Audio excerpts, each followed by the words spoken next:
Welkom by nog 'n uitgawe van Solidariteit Wêreld. En vandag is dit ongelooflik relevant. Ons gaan praat oor die gesprek tussen president Cyril Ramaphosa en president Donald Trump in die Withuis. Nou Jaco Kleinhans hier het alles baie fyn dopgehou. Hy is heeltyd op die media en lewer reaksie. Kom ons begin gou daarmee. Jaco, jou algemene indruk. Ja, Dirk, wat 'n fascinerende gesprek. Kyk, dit was baie duidelik geweest. Die afgelope 3,5 maande het president Donald Trump die agenda opgestel in aanloop tot so 'n ontmoeting. Wat een of ander tyd moes plaasvind. Ons het heeltyd geweet vandat Trump teruggekeer het na die Withuis, hy sy uitvoerende bevel onderteken het, waarin hy spesifiek na Afrikaners verwys het, dat hier is 'n politieke krisis wat ontwikkel en dit moet ons ontknoop word en so 'n ontknoping vind plaas deur 'n vergadering in die Withuis. En vir 3 maande lank het Trump die agenda gestel daaroor. Hy het gepraat oor plaasmoorde, hy het gepraat oor die vervreemding van Afrikaners in Suid-Afrika, hy het gepraat oor wat hy voel verkeerd gaan in Suid-Afrika oor die algemeen, beide binnelandse en buitelandse beleid, en daardie het hy die agenda gestel. En die verstommende was in die dae tot aanloop tot hierdie vergadering, het president Ramaphosa aan sy span gedink, hulle kan die agenda gaan verander. Deur te sê, nie ons gaan praat oor ekonomiese samewerking en net handelskwessies. Hulle het gedink hulle kan dit 'n transaksionele gesprek maak en hulle kan hierdie binnelandse goed net eenvoudig sy stap. Maar dit was ons baie duidelik geweest. Ek meen die afgelope keer manier hoe die vlugtelingstatus kwessie hanteer is en opgestel is, dit was baie duidelik waarheen president Trump op pad is. Om die waarheid te sê, ek was wel eintlik verstom geweest in die begin van die gesprek dat toe hulle begin praat het dit gelyk asof dit 'n versoeningsgesprek is. Hulle praat eintlik mooi en reg en Ramaphosa het daar baie duidelik goed voorberei en die regte goed gesê en hy het gedink hy gaan deur daardie soort van Ramaphosa charm en die regte goed te sê en so aan gaan hy wen. Met vleiende woorde en komplimente en wat hy wel reg gekry het, en daar was hy dalk korrek, soos mens iets wil uitlig wat Ramaphosa korrek gedoen het, was om gedeelde belange te vind. So hy het in daai eerste 10 minute gefokus op waar het Suid-Afrika en Amerika gedeelde belange. En daardie vir president Trump probeer inbind om dan nou die agenda van die vergadering te verander. Dit was baie duidelik vir my eintlik 2 dinge. Die eerste ding is niemand bepaal die agenda in Donald Trump se kantoor behalwe Donald Trump self nie. Geen groot sakeman nie, geen golfspeler wat selfs vriende met Trump is nie, definitief nie die Suid-Afrikaanse president nie. Dis die een ding wat baie belangrik is. Trump het die agenda bepaal, het die agenda teruggeswaai na waaroor hy wou praat en uiteindelik het dit gedomeineer. Die tweede ding wat wel belangrik is en wat ek dink positief is en ek dink ons moet dit ook sê, is dat Trump van Suid-Afrika belangrik. Trump wil saamwerk met Suid-Afrika. Ek dink hy wil eintlik baie graag waarskynlik die handelsbande met Suid-Afrika herstel. Die Amerikaners wil graag minerale by Suid-Afrika aankoop. Hulle wil graag by ons boere aankoop. Hulle wil verseker nie ons boere benadeel deur die Amerikaanse mark vir boere te sluit. Ek weet dis iets wat baie mense benoud maak op hierdie stadium, maar Trump en sy mense wil dit nie doen nie. Al wat hulle wil hê is herstel die politieke verhouding. En daar het hulle 'n eenvoudige stel vereistes en hy het dit voor die wêreld se oë gisteraand gesê. Julle kan mos nie toelaat dat 'n man in 'n skare van 100,000 mense in 'n stadion sing Kill the Boer, Kill the Farmer nie. Julle kan mos nie toelaat dat plaasmoorde eenvoudig net voortduur soos wat dit nou die geval is en julle verklaar dit nie 'n prioriteitsmisdaad nie. Julle kan nie toelaat dat Afrikaners sê ons wil vlug uit hierdie land uit as gevolg van hierdie vervreemding nie. Los hierdie politieke probleme op, dan werk ons baie graag saam. En ek dink dit was Trump se ingesteldheid. En ek redelike billike politieke eise wat hy gestel het. En dit is nou hierdie ding oor moorde. Kyk, Trump het ook 'n filantropiese ingesteldheid partykeer. Hy sê, hoor eens man, ek wil net keer dat mense nie doodgaan nie. Daai oorlog is nie my oorlog nie, maar ek wil dit gaan oplos, want ek wil hê mense moet doodgaan nie. En nie soos ek wil hê hierdie mense moet doodgaan nie. So dis die een ding, maar ek sal 'n bietjie meer wil gesels nou net na in plaasmoorde in. Die tweede ding is baie eenvoudig. Hy sê oor hierdie raswetgewing is net nie aanvaarbaar nie. Dit beperk beleggingsvertroue. So kom ons verwyder dit. Die derde een is versekerings van eiendomsreg. En dan die vierde een is wat julle internasionale diplomatieke verhouding betref, wees neutraal. So dit is eintlik alles goed wat moontlik is en ek het 'n vermoede dat in die gesprekke daarna is daar baie van hierdie goed wel aangespreek. En dit is wel my gevoel. Ek wil sê dat die internasionale betrekkinge of die diplomatieke betrekkinge tussen ons en Amerika is belangrik en ek is daarom verlig dat dit nie 'n totale vernedering was nie. Absoluut. Want dit was nie 'n Zelensky oomblik wat 'n totale vernedering was nie. En wegstap en daar so opbreek. Want kyk, moet eerlik wees. Eenvoudig wat solidaritetslede betref en Afrikaners in die algemeen, ons het 'n goeie diplomatieke verhouding met Amerika ook nodig. Ons het internasionale bande nodig. Ons lewe ook uit die ekonomie uit. En ons sal 'n duur prys betaal indien dit heeltemal. Ons sal 'n ongelooflike duur betaal. Die boere gaan 'n prys betaal. Gewone mense in die vervaardigingssektor, ons gewone ambagslui, hulle gaan almal 'n prys betaal. En as daar 500,000 poste is, dan moet jy nou dink, is 500,000 families, is 500,000 poste se koopkrag wat verlore gaan. Dit sal 'n ramp wees. So daarom is ek verlig dat daar nie 'n totale vernedering was nie. Ek is ongelooflik dankbaar dat daar 'n verskriklike sentrale kwessie in Suid-Afrika wel op die tafel geplaas is. En dit is 'n kwessie oor plaasmoorde, maar dit gaan eintlik meer as dit. Dit is eintlik dieper as net plaasmoorde. Ons bestaansreg as Afrikaners in Suid-Afrika om vry, veilig en voorspoedig hier te kan leef. Minderhede eintlik in die algemeen, maar Afrikaners in besonder. Ek dink dis eintlik wat Trump so tussen die skerms deur gesê het, hoe hy ook op 'n stadium verwys het in sy gesprek met Ramaphosa dat maar mense wil dan vlug uit jou land uit, jy weet. Jy moet mos sorg dat daar vir hulle 'n lewe kan wees. Mense kan leef in Suid-Afrika. Kom ons vat daai bietjie en ons zoom bietjie in daarop, want as jy nou praat van dit gaan oor die bestaansreg van Afrikaners. Is dit nou waar? Want hierdie gaan eintlik net oor 'n spesifieke soort misdaad. Dis 'n misdaad wat bietjie buite beheer is, maar gaan dit regtig oor die bestaansreg van Afrikaners. Maar hier het iets groters gebeur. Kyk, plaas en boerdery en die buitelug, die platteland, is deel van ons identiteit. Om een of ander rede is 'n stuk plaas altyd deel van Afrikaners. Afrikaners eintlik smag altyd terug na die platteland. As jy kyk na die liedjies van ons sangers, hulle sing oor boere, hulle sing oor plaas, en hulle sing oor harde kool, en manne is 'n voorreg as ek jou op 'n bosveld vuurtjie sing. Dis die voorreg. En so dis deel van ons identiteit. Dis grond, nee. Dis ons is mense van land en van grond, anders as byvoorbeeld as jy in Nederland kom waar ek nou onlangs was, waar sing mense oor water en see. Ja. Afrikaners is grondmense. In Engeland, die Engelse sing oor stad. Ja. Hulle besing die stad, kan jy dit glo, dis aarde. Ons doen dit nie. So, hier is ons identiteit. En nou is hier mense wat aangeval word. En ons voel sommer ons word aangeval, want dit is deel van ons identiteit. Maar die ander kant is presies dieselfde. Die res van Suid-Afrika, ANC, swart Suid-Afrika, hulle kyk na Afrikaners en sien hulle sien ons ook so. Ons bynaam is boer. En as daar gesing word kill the boer, kill the farmer, dan sing hulle die farmer, maar sommer die boer ook. En die boer is ons. En so hulle sien ons ook so. Maar ons is eintlik in bevoorregte posisies. Ons is eintlik die oortreders, né? Die boere, die Afrikaners is die oortreders. En hulle is die slagoffers. En hulle totale ideologie is gebaseer op die oortreder en die slagoffer, die oortreder en die slagoffer.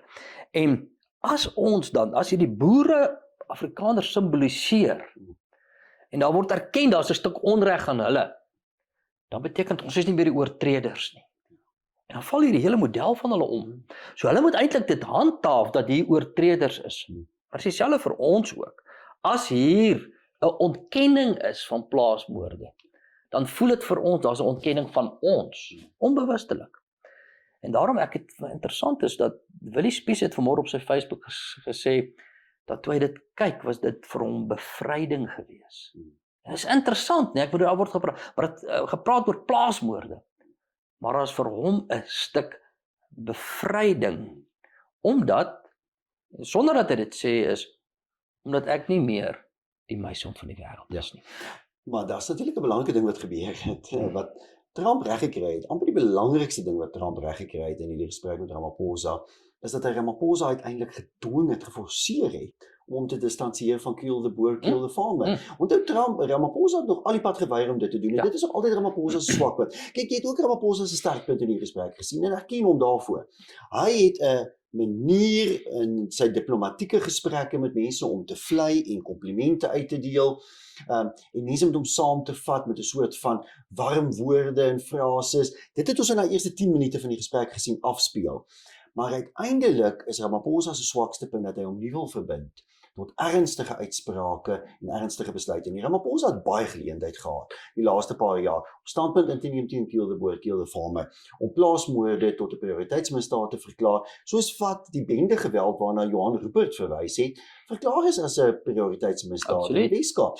En dit is reg ook so. En dis heeltemal korrek. Ek wil graag sien dat die verkrachting van vroue in Soweto tot 'n prioriteitsmisdaad verklaar word. Ons weet dit is 'n reuse probleem waarna die verteenwoordiger van Kusatu toe nou ook daar in die Withuis verwys het. Maar ons is almal daarmee eens. Renosterstropery is 'n prioriteitsmisdaad en is heeltemal reg. So ek dink is ook reg. Waarom nie plaasmoord? Ja, want hulle is nie teen die olifante omdat daar renosterstropery prioriteitsmisdaad. Daar moet plaasmoorde ook gemaak word. Maar hulle wou nie, hulle wil nie, want dan is dit 'n erkenning dat daar onreg is teenoor Afrikaners en Afrikaners moet die muishonde wees om die stelsel in plek te hou. Selfs die rasseswette is gebaseer op daardie stelsel en hulle kan nie bekostig dat ons nie meer die oortreders is nie. En daarom was dit hulle nie meer die slagoffers. En hulle is nie meer die slagoffers nie. Maar ek wil sê dis 'n stuk bevryding vir hulle ook as hulle nie meer die slagoffers is nie. So daarom dink ek was 'n oomblik van waarheid gewees. Kyk, waaraan nie meer 'n kwessie nou is nie. Daar gebeur bad things in Suid-Afrika. Maar weet jy wat vir my te oulik gewees is, hy wys al hierdie plaasmoorde, ek gaan nou ietsie sê oor hierdie boek, maar hy sê al hierdie plaasmoorde, hy wys dit Kildeburg en hy wys hy kruise, en dan sê die Ramaphosa span, hulle sê, hoorie son, maar wag 'n bietjie, hy is bad, maar weet julle, daar's goed wat nog baie erger is as dit. Suid-Afrika is eintlik nog meer uit beheer as wat jy nou sê, want daar's nog ander misdaad ook. So dit is dinge, daar is bad things wat gebeur. Ek dink daar's nou konsensus daaroor. Suid-Afrika staan 'n bietjie ontbloot na hierdie gesprek nie as land. Staan 'n bietjie ontbloot, die swakhede van Suid-Afrika is baie ernstig blootgelê na hierdie gesprek. Dit kan deur goeie politiek omgekeer word in geleenthede vir Suid-Afrika, maar daar's 'n fokus op ons land. Ek dink dit kan.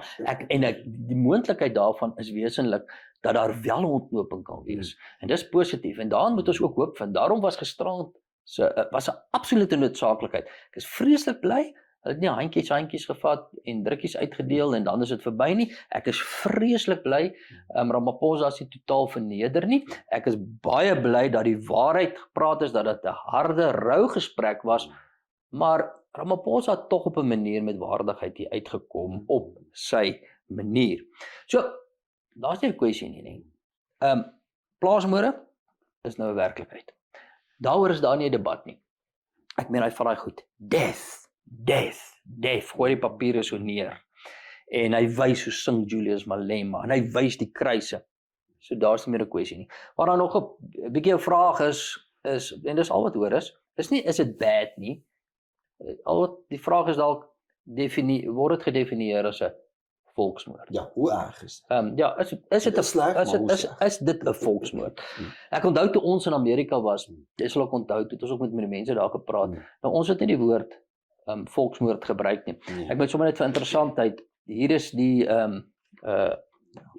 goed wat ons versprei het in Amerika oor plaasmoorde is in die openbaar beskikbaar. Ons het duidelik gesê wat ons standpunt is. Hier wys ons dat 50% van boere wat vermoor word eers gemartel. En ons wys hierso in hierdie stuk 16% mense wat skuldig is word skuldig bevind, net 16%. Maar die punt is so ons kon dit hier gewys het. En ek onthou toe sê die Amerikaner, nou vertel ons hulle oor plaasmoord. Ons sê dit is nie, maar ons gebruik nie die woord volksmoord nie. Ons het dit nogal so gesê. Sê vertel 'n bietjie wat alles daar gebeur. Ons wys dit, ons sê. En hy kyk ons en hy sê, maar dis volksmoord. Toe stry nou met ons. Hy sê vir ons, maar dis volksmoord. Nou kan jy maar dink nie. Binne ons konteks, ons raak eintlik gewoond hieraan. Nee, dit gebeur en alles. By ons is dit nie volksmoord nie. Maar in enige westerse konteks is hierdie soort van moorde volksmoord. En toe het hulle nog vir ons gewys, jy sal onthou dat volksmoord is as 'n spesifieke deel van 'n etniese minderheid geteken word. Spesifieke deel. Hulle sê maar boere. Dis 'n spesifieke deel van 'n etniese minderheid. Dis volksmoord. Die ander ding is almal met hierdie haat soort van de gesange, nou die Kielderboer is 'n tipiese voorbeeld van wat in die wêreld se geskiedenis gebeur het in aanloop tot ernstige Ja, volksmoord. hulle definisie vir volksmoord daar is ook aanhitsing. As daar 'n aanhitsing is, dan vul dit binne die definisie van volksmoord en as daai deel. So in hulle kop is dit volksmoord. Maar gewoon, ek wil nie eers in daai debat ingaan nie. Die punt is dat hierdie is geopenbaar en dit is 'n werklikheid. Maar weet jy, Jaco, nee, wat eintlik verskriklik is, hierdie boek, kyk hierso. Wanneer het hy nou weer verskyn, die boek? Hierdie boek het in 2012, einde 2012 verskyn, Dit is al 13 jaar gelede. Dis dink ek, 13 van jaar Anna is terug bygekom. verlede. Nou, die rede hoekom ek hierdie boek uitgegee het is dat in hierdie boek is 2 Februarie 2011 is my oom Frik Ja. Herman vermoor. Hy is doodgeskop en sy ribbes is gebreek. En daai hulle sê hy moes Alleen op sy plaas. alleen né? op sy plaas. Hulle het hom eers die volgende dag gekry. Hulle vermoed hulle het amper 24 uur nog gelewe waar daai gebreekte ribbes in sy longe ingesteek het. Hulle sê dit moes 'n verskriklike pynlike dood gewees het. En ek onthou toe ons op sy begrafnis was en sy kus sak in die grond, het die buurman nog gesê die grond treur. En toe het ons hierdie boek uitgebring, Treurgrond. En dan word ongelukkig die Ramaphosa regering dit beskryf as net nog 'n misdaad. Absoluut so. En ek kan maar net noem, oom Frik is nommer 3077 op die lys. Ja. Van plaasaanval. 3077, dit was in 2011. 3077. Ons het 'n nuwe treurgrondboek nodig. Ons het 'n nuwe treurgrondboek nodig. Hier is hierdie dikke boek. Nou hierdie boek beskryf elke aanval Ja. en dit gesit 'n gesig aan. Dis 'n werklikheid. Dit is wat die mense regtig. Kom ons kyk so. Ek is wel vir interessantheid gekyk nou. Vandag is 22 Mei, né? Ja. Dan kyk ek sommer 22 Mei. Toe maak ek nou 22 Mei oop. En dan sien ons Julius de Klerk 72, 'n boer van Amersfoort en sy vrou Rina 59 is omstreeks 1900 uur in hulle huis aangeval.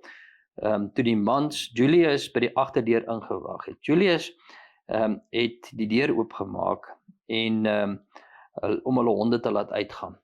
Maar hulle het toe binne gestorm. Hulle het hom deur die veiligheidshek geskiet en hulle het sy kakebeen afgeskiet en daarna het hulle sy vrou en haar lies geskiet en hy het so met sy afkakebeen moes hy toe uitgestrompel het om hulp te gaan kry. 22 Mei, dit is nou vandag. En so kan ek vir jou elke dag. Hierdie ding is eintlik verskriklik. Die feit dat dit amper genormaliseer is en dat ons amper gesê maar ag, dis maar net soos ander En mense. daar verskonings uitgedink. Dat daar verskonings uitgedink word. Die brutaliteit hiervan is ongelooflik erg en dan die frekwensie ook. Kijk, ons gaan die stryd voortsit. Ek dink dis die belangrike. Solidariteit, hierdie is nie die einde nie. Donald Trump wat klem plaas hier op in die Withuis, fantasties, wonderlik, dankie, maar dis nie die einde van die stryd. Dit wat verskriklik belangrik is. Donald Trump het 'n oomblik van waarheid geskep. Ja. Maar die binnelandse probleem gaan nie deur Donald Trump opgelos word. Moet waarheid sê, Julius Malema het nog harder Hy gereageer. het nog harder gereageer. So dit beteken net eenvoudig dat die venster is vir ons oopgemaak. Die werklikheid is geskets. Ons is in 'n baie sterker posisie as wat ons was. Ons is moreel in 'n sterker posisie. Hierdie hele slagoffer oortreder ding is uitgedaag. Dit plaas ons in 'n beter posisie om raswette aan te vat, om misdaad aan te vat. En dan wat nou belangrik is ook dat ons moet 'n handelsooreenkoms kry. Ja. En daarom is ons ook in gesprek met die Amerikaanse regering. Jy weet ook, ons is dwars deur hierdie tyd. Was ons heeltyd in interaksie, eintlik op 'n weeklikse basis met die Amerikaanse regering. Ons het gesê wat ons wil hê, hoe ons dit sien en daardie gesprekke gaan nou voort. Die kort en die lank is hoe ek sien dis die uitkoms is soos in 'n beter posisie polities. Ons is nie meer die meisonde nie. Ek dink jy kan nog 'n goeie handelsooreenkoms inkom. Ek dink dit het goed gekom. So as ek kyk na alles, dan Die som totaal. die som totaal, dan voel ek goed. Jou mening? Ja, my gevoel ook. Kyk, ek dink ons is baie belangrik en mense moet oppas om net na korttermyndoelwitte in hierdie hele ding te kyk. Partykeer moet 'n krisis juis opgebreek word, né? Vir hom uiteindelik om hom doeltreffend te ontlont. En ek dink wat Trump gedoen het in die Withuis was eintlik presies om dit te doen. Hy het eintlik die Ramaphosa regering voor geen ander keuse gelaat as om iets te doen aan plaasmoorde, eiendomsreg en enkele ander kwessies nie. En dis baie goed, maar met 'n baie wye deur oop. rondom handel en Amerikaanse beleggings. Eintlik 'n verrassende bereidwilligheid van Trump om te sê, maar ons wil graag met julle sake doen. Ons sien Suid-Afrika nog as die poort tot Afrika. Dis baie positief, maar nou moet die politieke skikking gebeur. So ek dink ons moenie verwag dat dit maar net gaan gebeur nie. Ek dink Ramaphosa se regering is onder druk, maar in Suid-Afrika moet organisasies nou die druk skerp ophou op Ramaphosa en sy regering. Dat hulle daardie ooreenkoms sluit met Amerika, dat 'n politieke skikking gesluit word wat dan nou lei tot ekonomiese positiewe gevolge. Jaco, was die besoek van die Solidariteit-beweging in Amerika die moeite werd? Absoluut. 100%. Dit is wat hier gebeur het, is 'n gevolg in 'n groot mate van ons besoek daar, die mense met wie ons gekontak het, Dirk, ek en jy en Flip en Kali, is die mense wat uiteindelik hierdie materiaal vir Trump saamgestel het wat hy gebruik het daar in sy kantoor. So die Solidariteit-beweging, Solidariteit, Afriforum, ons almal se skakeling met die Trump-administrasie, maar eintlik met die Amerikaanse regering, is op 'n algehele hoogtepunt. En ek dink daardeur is my boodskap vir ons mense, ons tree nou in vir ons mense. Ons moet dapper wees, oppas om korttermyn te kyk, oppas om bevrees te raak. Ek praat met sitrusuitvoerders in die Wes-Kaap, wat ek raakloop by Nampo, en ek sê vir hulle, moenie bekommerd wees nie, hier gaan 'n positiewe ontsluiting hier aan wees. Ek dink ons almal werk daarna toe, maar jy moet baie keer die korttermyn krisis eers ontlont, om uiteindelik langtermyn selfs beter voordele te ontsluk. Daar's 'n kans vir beter ekonomiese bande tussen Suid-Afrika en Amerika as wat ons selfs die afgelope tyd gehad het. Ek dink dit is ongelooflik belangrik om dit te noem, dat in ons gesprekke dwarsdeur het ons ingetree vir Suid-Afrika se ekonomiese belang, vir 'n AGOA of dan nou 'n alternatiewe handelsbedeling. En dit was vir my so mooi geweest, is ons het ingetree byvoorbeeld vir 'n AGOA. Hulle wou algemene sanksies teen Suid-Afrika instel, en ek onthou onlangs 'n besoek van Amerikaners hier, het hulle vir ons gesê, na ons besoek het hulle gesê, wag 'n bietjie, algemene kombersbenadering rondom sanksies sal Suid-Afrika benadeel, verkeerde mense benadeel, en hulle heroorweeg dit. So ons het gehelp om die klimaat te skep vir 'n goeie handelsooreenkoms, en een van die voorwaardes daarvan was ons daarin ook geslaag het, om die politieke kwessies van Suid-Afrika op die tafel te sit, en nou kan dit opgelos word. So ons kan 'n beter binnelandse bedeling hê, ons kan daardeur 'n sterker ooreenkoms ook met Amerika hê. Absoluut. Ja, ek dink dit raai uiteindelik baie positief uit, en ek dink ons boodskap aan ons lede en ondersteuners moet wees, doen die regte ding, gaan voort met wat ons doen. Ons moet ander organiseer, ons moet die regte boodskap uitdra, ons moet dit dapper doen, ons moet eerlik wees, wat die Solidariteit-beweging doen, Solidariteit doen, is om eerlik te praat oor laas moontlik, te werk met data, jy het geld toch oor rassewette, is eerlik geld, dat is 142 rassewette in Afrika, die volgende gaan dan net voortgaan om die druk op te hou, en sodat ons beter beweeg vir die toekoms kan verseker. Dit is dan die einde van hierdie episode van die Solidariteit Wêreld. Ons sê vir julle baie dankie. Dankie vir al julle ondersteuning. Wat julle agterkom is, ons is eintlik tevrede en selfs opgewonde. Die stryd lê nog voor. Ons is in 'n beter posisie op vele vlakke, en dit is ook danksy almal van julle. Wat ons nou gaan doen, wat is ons volgende 3 groot stappe? Ons gaan verder veg, ons gaan verder bou, en ons gaan verder beskerm. Op Solidariteit se YouTube kanaal is daar wonderlike inligting en nuus en video's, en natuurlik die potsending, die Solidariteit Wêreld met al sy episodes is daar. Ons vra of julle volg Solidariteit se YouTube kanaal en wees ingelig.